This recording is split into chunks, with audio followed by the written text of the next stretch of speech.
I'm a freaking mess. And I haven't done one of these vlog style videos in a while. And usually I do them when I'm done with hot yoga, and I just finished hot yoga. So nice to see you again.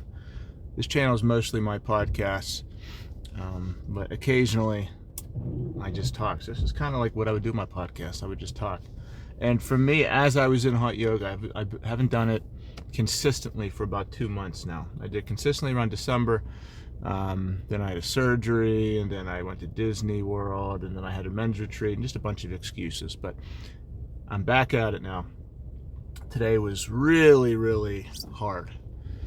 It was about an hour, burned 350 calories, heart rate went up to 170, which is crazy.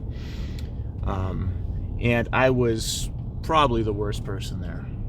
It's funny because you can look back on a YouTube video I made 6 months ago where I'm also saying I'm the worst person there. But I was making tons of progress. Like there was a couple weeks where I went 4 or 5 times that week, and I was making a ton of progress. But then I had a couple months off. Not back to square one, but I backtracked a little bit. So I was pretty bad, pretty stiff. And I had to make a mental switch in my head so I could enjoy it more, because I found myself comparing myself to everyone around me. Like, oh, this guy's 60 and he's way more flexible and looks stronger in these positions than me. Look, this girl's blowing you out of the water. And I found myself comparing myself the entire time.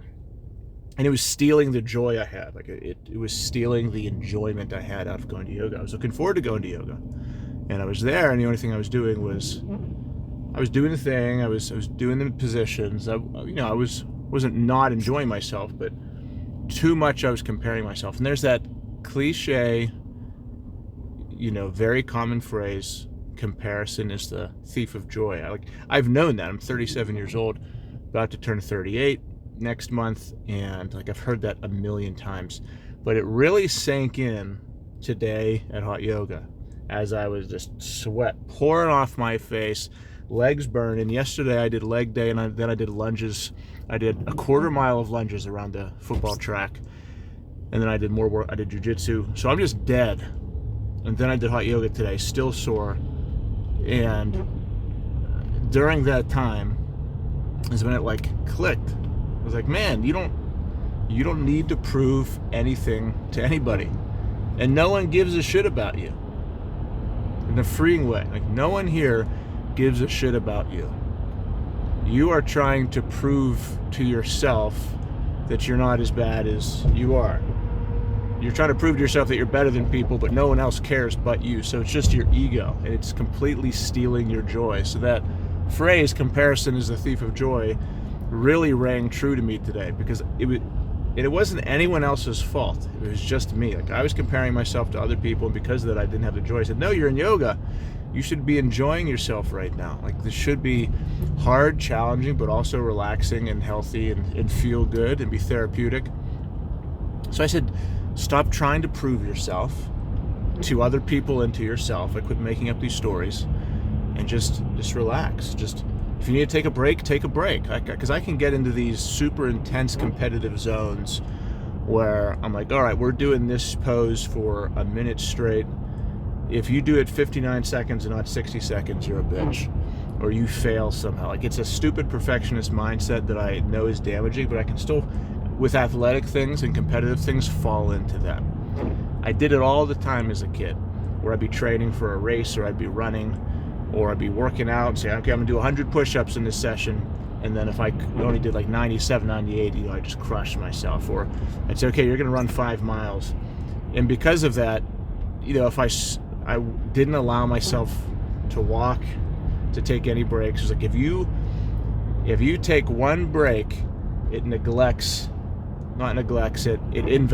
the entire 5-mile run. That was my mindset, which is so stupid, so not true, and so damaging. And it can lead to a perfectionist mindset where you end up not attempting things because you're afraid you're not going to get it perfect. So I'm there in yoga, and I can feel myself comparing myself, and I just said, man, this is the phrase, comparison is the thief of joy. Just release yourself from that. Take as many breaks as you want. Make it joyful for you. This should be joyful for you.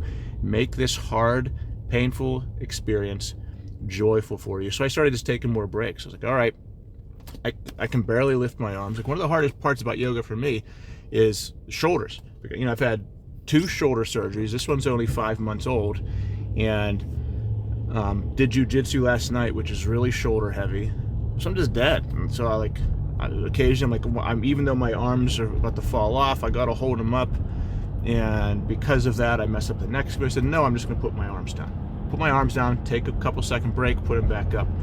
Seems simple and easy, right? But in my head, I'm always like, no, you can't do that. If you do that, you failed the thing. No. You don't have to prove yourself to anybody.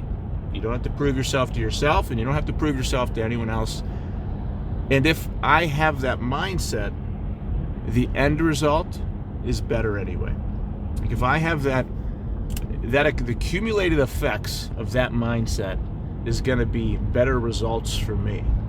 Because if I enjoy yoga more and I take breaks and continuously take less and less breaks because I'm getting stronger and doing it more and more, then eventually 6 months from now, maybe I'll be taking 0 breaks and I'll just be really good at it because I kept on doing it, I didn't quit. But if I insist on perfectionism, there's a higher likelihood that I'll quit or avoid it because I don't want to do the thing. So that was kind of my revelation today, was that comparison is the thief of joy. Really rang true, and I had to I wanted to make that phrase even more true to myself. So I said, what is it? It's like, you have to, because I want something to say to myself that reminds me of this truth that I learned from me based on my own patterns. And I said, well, it's kind of like somewhere in the realm of you need to choose your own joy over your ego. Like, if you're going to feed your joy or your ego, make sure you're feeding your joy. And to do that, you have to stop comparison. So I can simplify that, but there's a truth for me within that realm of thought. And for me, it's really important that I find these truths about myself so that I can feel less pain, so I can have less mental suffering, so I can be more peaceful, and also so I can just accomplish more. Because if I'm not weighed down by these stupid comparisons or mental tricks, then I can get more done. That's what I got for you. Just kind of me rambling for 6 minutes.